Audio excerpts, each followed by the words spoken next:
Okay, my talk today is entitled Gratitude, Your Secret Key to Unlimited Prosperity.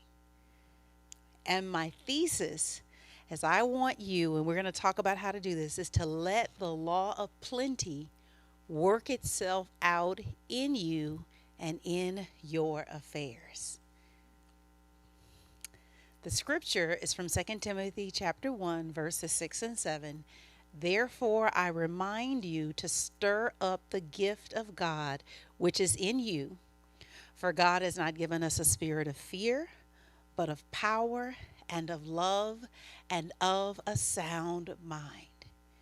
I tell you each time, I mean it. Somebody one day is going to believe me. You are a once in a generation talent. You, whoever thinks I'm not talking to them, you are a once in a generation talent.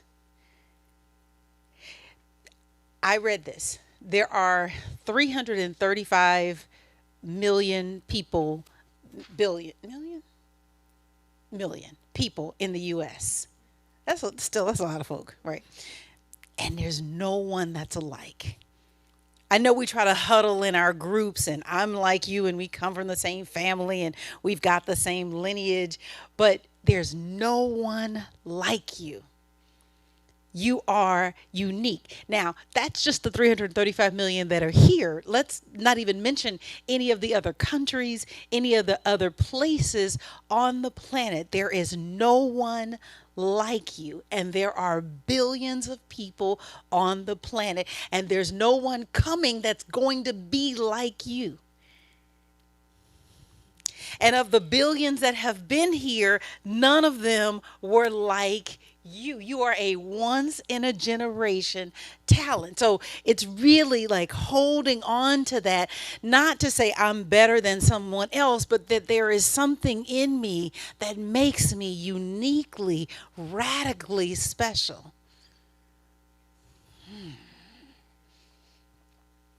So I want to have a very serious conversation today about abundance.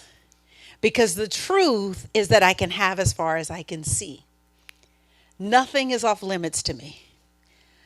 The reality is that I often have a very different experience of abundance.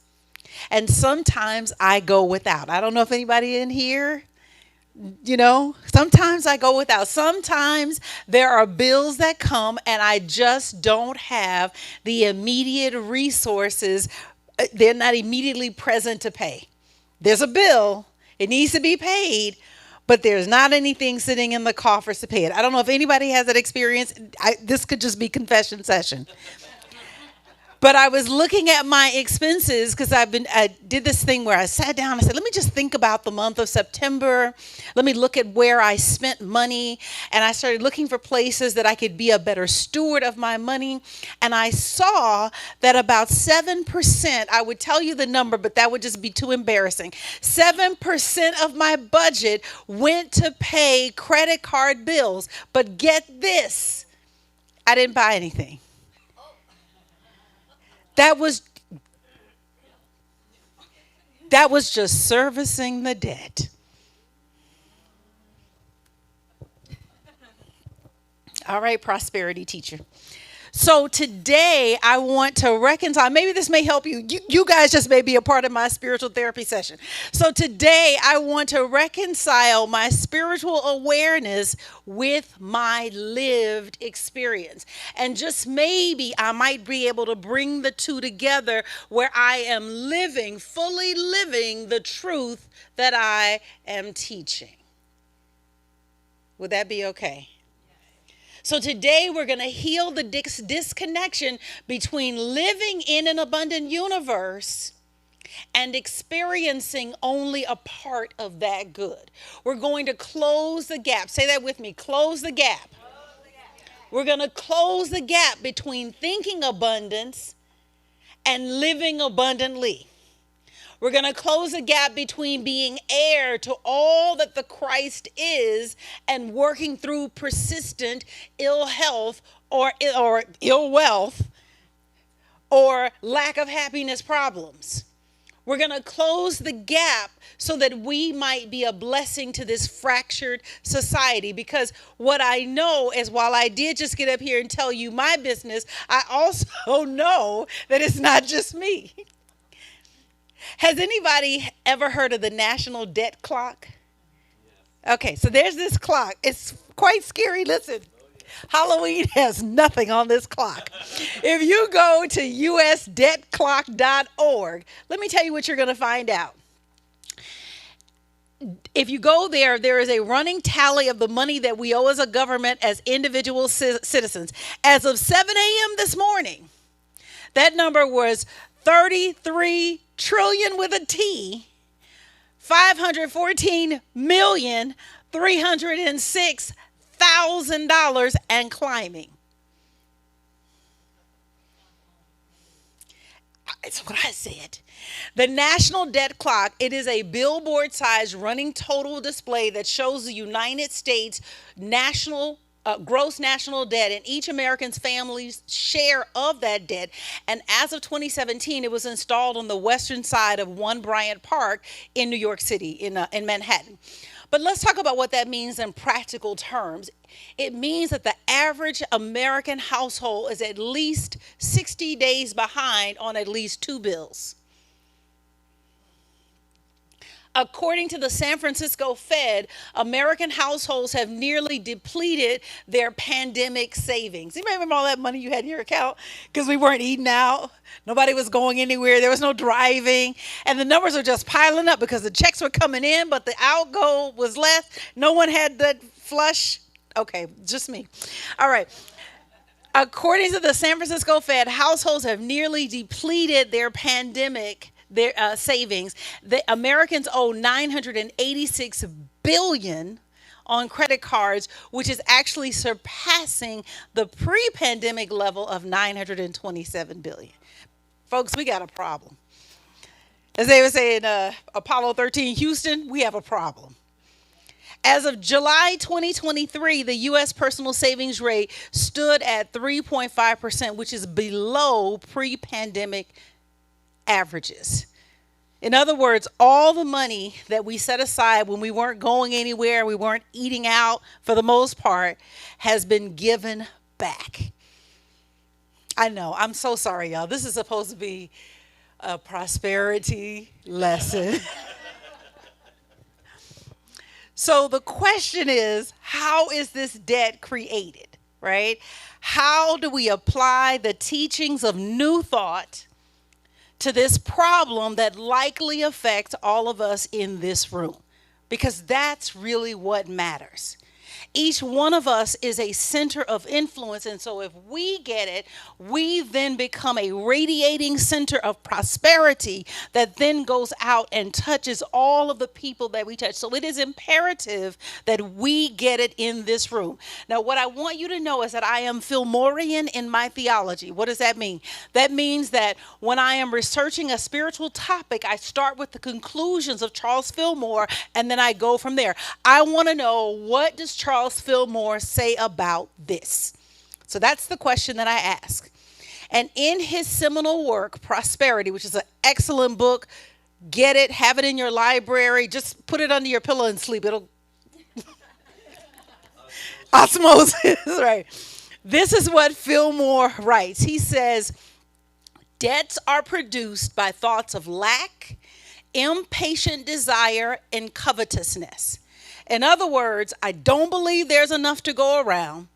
I want it before I have the consciousness to have it. And rather than taking God-inspired action, I am taking envy-inspired action. Everything that exists or ever will exist stands on the marriage of a thought and a feeling. You do not get an expression without the combination of a thought and a feeling. Therefore, in order to get rid of the expression, I got to go back and do something about the thought and the feeling that created it. So when I look at the $33 trillion, I actually think about it. What I see is, I see consciousness at work. It is a nation of people who do not believe that there is enough, who want it before they have the consciousness to have it, who are not taking God inspired action, but are instead taking envy inspired action. And this is the soup that we are all swimming in. But there's good news. We can become the spice in the soup.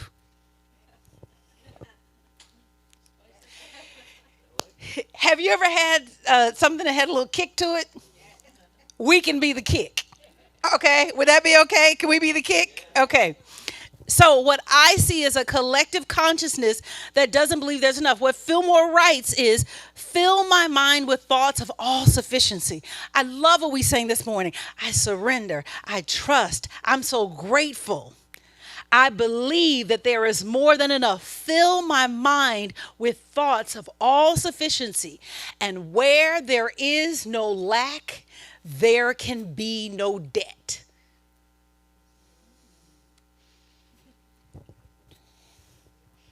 If I get rid of the thought of lack in my mind, I get rid of the experience of debt in my life. The way to pay our debts is by filling our minds with the substance of ideas that are in direct opposition to the thoughts of lack that cause the debt. And I know that sounds lofty, right? It feels like, oh, Sherri, really? This student loan bill is going to be paid by changing my thoughts? But the expression is proof of the thought and the feeling that created it. If the expression is there, a thought and a feeling got married and had a baby. It's that simple. And so change then is not made at the level of the problem. Change is made at the level of the thought. I've got to think better, and more importantly, I've got to feel better. This is why when I ask you to introduce yourself, sometimes when we come into a space, we come into a space with all of our baggage, right? We come into the space with all of our insecurities, and we think that people are seeing us the way that we see ourselves. And so we count ourselves less. And you've seen it. You've walked into a room and you can see the person that has the eye of the tiger, and you can see that person that's sitting there thinking that they don't deserve to be there. You can feel it, right? It's a feeling, right? And so what I want to correct here today is the feeling that you don't deserve it. I want to correct the feeling that it's not right for you to have. I want to correct the energy that there is not enough. You are a once in a generational talent.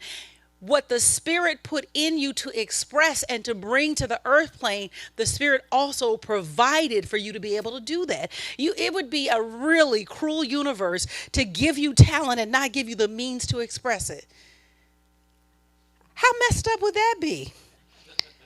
Like, I'm going to get a different God. I mean, just real talk. Like, deuces, dude. I want the God that the Spirit that's working through me that is biased toward my success. Now, the truth is that is what's happening. That Spirit is biased toward your success, right? If you put the seed in the ground and put all the right ingredients, you're going to get the plant, whatever it is. Whether it's an apple seed, an orange seed, a lemon seed, or whatever, under the right conditions, it's going to sprout, germinate, and become what it's supposed to be. Because Spirit is biased toward your success. Okay, I'm going to shift gears a little bit. Because I want to bring the energy up. I want to give you a little fascinating fact that I got this week. I'm going to teach you how caffeine works. Anybody know how caffeine works? I was fascinated. Just go with me. It actually is relevant to the sermon. So in almost all human body tissues and organs, there is something called the adenosine receptor.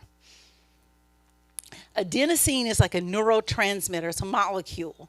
It's naturally found in the human body. And when it enters the adenosine receptor, I feel tired. Caffeine is a molecule that has almost the exact same shape as adenosine. And when you drink something or take caffeine in, what happens is that the caffeine molecule goes into those adenosine receptors. And when the neurotransmitter, when the brain sends the adenosine into the body, the caffeine is sitting in the space where the adenosine would go. So caffeine doesn't even really give you energy. What it does is it keeps you from feeling tired. Isn't that something? I was blown away when I heard that. But the principle behind why this works is governed by the law of substitution. It doesn't just work with caffeine. Psychologists have identified something called the negativity bias.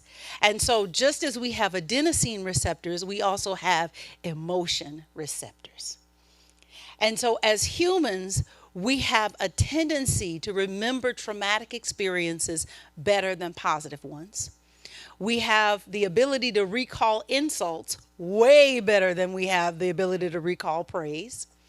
We react more strongly to negative stimuli. We think about negative things more frequently than positive ones. I know, not you New Thought people in here. Give this sermon to your family. Yeah, those other folk. We respond more strongly to negative events than to equally positive ones.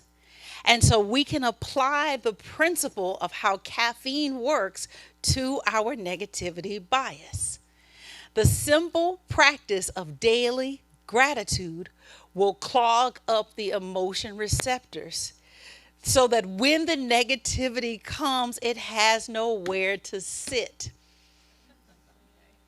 Isn't that something? This is what Fillmore writes. What I'm telling you is nothing new under the sun. This is what Fillmore writes. He says, all metaphysicians have found by experience that being thankful for what they have increases the inflow. In other words, gratitude has an increasing factor. Gratitude is, it's Fillmore again, gratitude is a great mind magnet, and when it is expressed from the spiritual standpoint, it is powerfully augmented. In other words, I have a way to get rid of the debts and the lack in my life, and gratitude is that key. And just like caffeine blocks the adenosine receptors so that the adenosine will not come in and make you feel tired, gratitude blocks the emotion receptors so that when the negativity comes in, it has no place to land. Somebody gonna go out of here spicy. Point number one, and so this is how we do it. We want to see abundance everywhere and affirm it. See it everywhere. What you see is what you get. If you continually look out and see a world of not enough, then you are sure to experience it. We live in an abundant universe. There is plenty at every turn.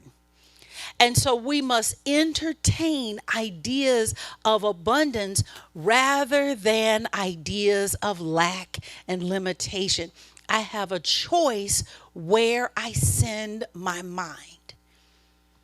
And I choose to send my mind to thoughts of plenty. I choose to focus on what I do have rather than what I do not have. This is Fillmore speaking.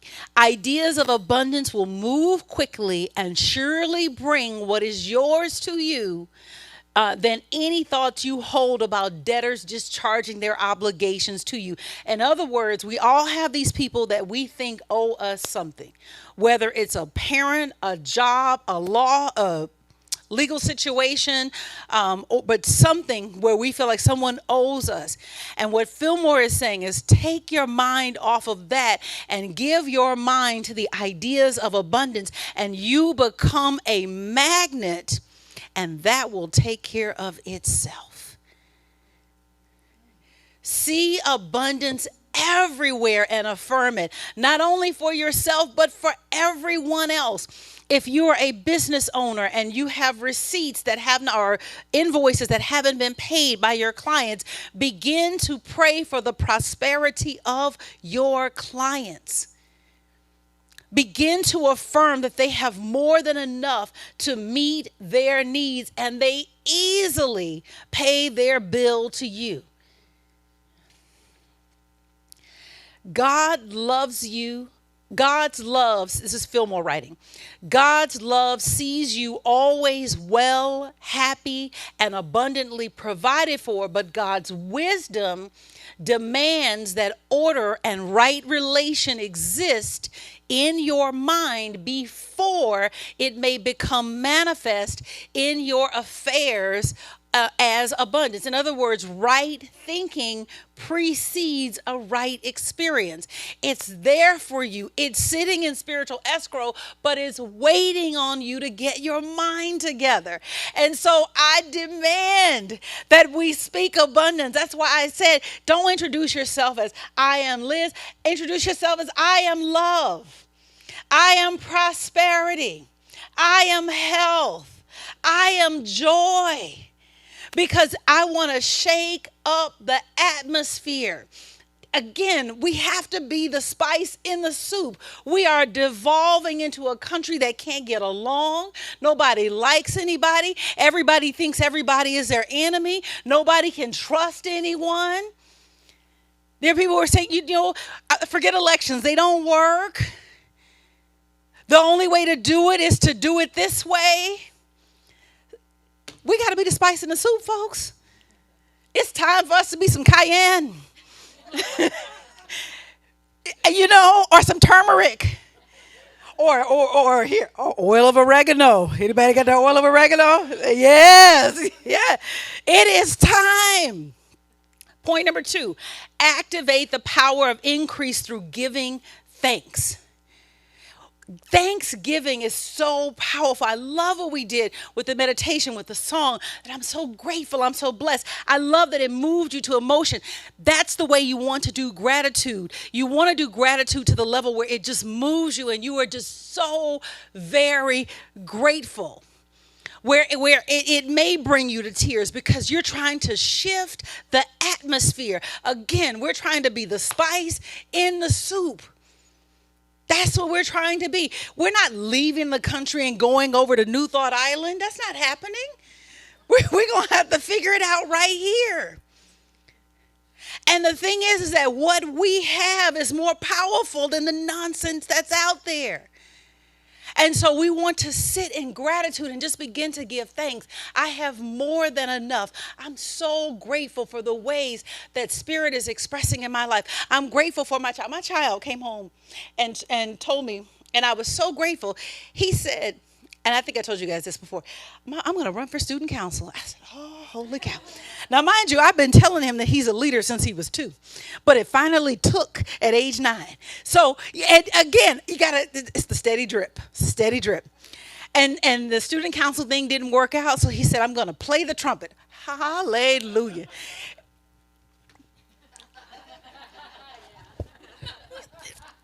Y'all know it sounds like a bunch of just farts. But I smile like he is playing like Louis Armstrong. It just warms my heart. And I allow myself to sit in that gratitude because I'm being spiced in the soup. Gratitude lifts. Gratitude changes the atmosphere. Gratitude shifts the ground on which you are standing. This is not time for us to feel hopeless. This is time for us to rev up the gift that is inside of us. We are difference makers in this world. There is a such thing as a world that works for everyone. How do I know it? Because I thought it. And if I can think it, I can have it. Thoughts of lack cause debt. Every time you express gratitude, you fill up one of those emotion receptors in your mind and you block the space for any thought of lack. It has nowhere to sit. You ever gone to a dinner that maybe you were invited to, but you didn't RSVP? And you get there and all the seats are taken and you have nowhere to sit? That's what it's like when you express gratitude. The lack comes in, right? Because it was in there, but you didn't send out an invitation for it and you filled up all the seats. I'm so sorry, my friends. But there is no room at the table for the lack. You will have to eat your food in somebody else's mind, so to speak. Point number 3, I owe no man anything but love. This is Fillmore writing. To remedy any state of limited finances or ill health that has been brought about by worry. Anybody worry? Any worriers in the room? Okay, this is not just me. Okay, good. I'm in the right room. All right. Any state of limited finances or ill health that has been brought about by worry, one must begin eliminating that worry that is the original cause. One must free one's mind from the burden of debt before the debt can be paid. Okay. Yeah. There is just one way to be free from debt. I got to get the thought out up here. It's the desire to be free, followed by the realization that debt has no legitimate place in God's kingdom. This is Fillmore writing. And that you are determined to erase it entirely from your mind. As you work toward your freedom, you will find it helpful to have daily periods of meditation and prayer. Do not concentrate on the debts or spoil your prayers by constantly thinking of the debts. Think of what you want to demonstrate, not that from which you seek freedom. Does that make sense? I put my mind on where I decide to go, not what I'm running away from. This is the metaphysical meaning of the story of Lot's wife, is that she turned back and she became a pillar of salt. That I couldn't let go of where I was leaving. I couldn't take my eyes off of the lack and the limitation behind me. And so even though freedom was available to me, I couldn't access it because I was too anchored to where I was leaving from. Is that making sense? Okay. Many people have found that the statement, I owe no man anything but love, has helped them greatly to counteract this thought of debt. As they used the words, their minds were open to an inflow of divine love, and they faithfully cooperated with the divine law of forgiveness in thought, in word, in deed. They built up a strong consciousness of healing and enriching power of God's love, that they could live and work peacefully and profitably with their associates. We are not waiting on the world to change. I know that's a popular song. What is it? I don't know who sings it, but yeah, waiting on the. No, I'm not waiting on the world to change. I'm changing. I'm the spice in the soup. I'm coming in with kick.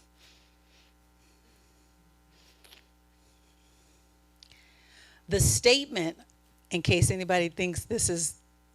He wants to clarify. He's not saying don't pay your bills. The statement, I owe no man anything but love, does not mean that we disclaim owing our creditors or we try to evade the payment of obligations that we have incurred. Pay your bills. The thing denied is the burdensome thought of debt or lack. The work of paying debts is an inner work that has nothing to do with the bills that you've accrued. It has everything to do with the wrong thoughts that produce them. And so my work is on the thinking. Debts are produced by thoughts of lack, impatient desire, and covetousness. I don't think there's enough. I want it before I have the consciousness to have it. I'm taking envy-inspired action versus God-inspired action. Now, how do I stop doing that? I fill up my mind. I fill up those emotion receptors with gratitude, with plenty. And when the negativity comes in, when the neighbor gets the new Tesla, let's just make it real. When those things happen, the feeling of envy that would come in has nowhere to sit. The only reason that it sticks around is that it's got a seat at the table. And so I'm going to fill up the table. There's just no room. I'm so sorry, my friend. You have to go eat at somebody else's house because there's no room for you here. And so I want to work with, I'm going to pass this out to you. Take one and pass it back. Give me one. Okay. So I'm going to see you guys again on November 12th. And here's what I want to encourage you to do is to work with this during that time. And I love this. This is Fillmore rewrote the 23rd Psalm. Some of you are familiar with this, or maybe you're seeing this for the first time. Isn't it wonderful? Let's read it together. The Lord is my banker, my credit is good. He maketh me to lie down in the consciousness of omnipresent abundance. He giveth me the key to his strong box. He restoreth my faith in his riches. He guideth me in the paths of prosperity for his name's sake. Yea, though I walk in the very shadow of death, I shall fear no evil, for thou art with me. Thy silver and thy gold, they secure me. Thou preparest a way for me in the presence of the collector. Thou fillest my wallet with plenty. My measure runneth over. Surely goodness and plenty will follow me all the days of my life, and I shall do business in the name of the Lord forever.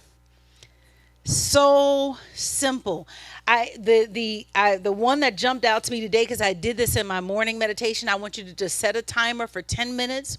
Read through it 1 or 2 times, and then journal for whatever is the remaining time. Whatever comes up, there's no wrong response to it.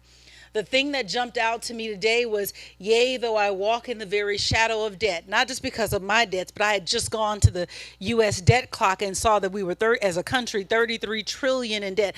That I'm in it's everywhere. It's in the atmosphere. It's the vibration. Right, in terms of like how we are moving as a country. And so we may not even have been trained to carry debt, but it's just how people are buying things. Just put it on a credit card. Just because I have to have it. I can't wait. I have to get a new car. Do you get what I'm saying? It's that it is so much a part of the fabric of how we are doing things that it's like I'm in it without even realizing that I'm in it. I'm being influenced by it without even realizing that I'm being influenced by it. But I have something that is an antidote to it. I can begin to give thanks and block those receptors. And so when the thought of not enough comes in, it has nowhere to sit. When the thought that I want to have it before I can pay for it fully and owe nobody about it, it has no place to sit. When I want to keep up with the Joneses or the Jenkins or whomever, it has no place to sit. And so I just invite you to be the spice in this soup. God bless you.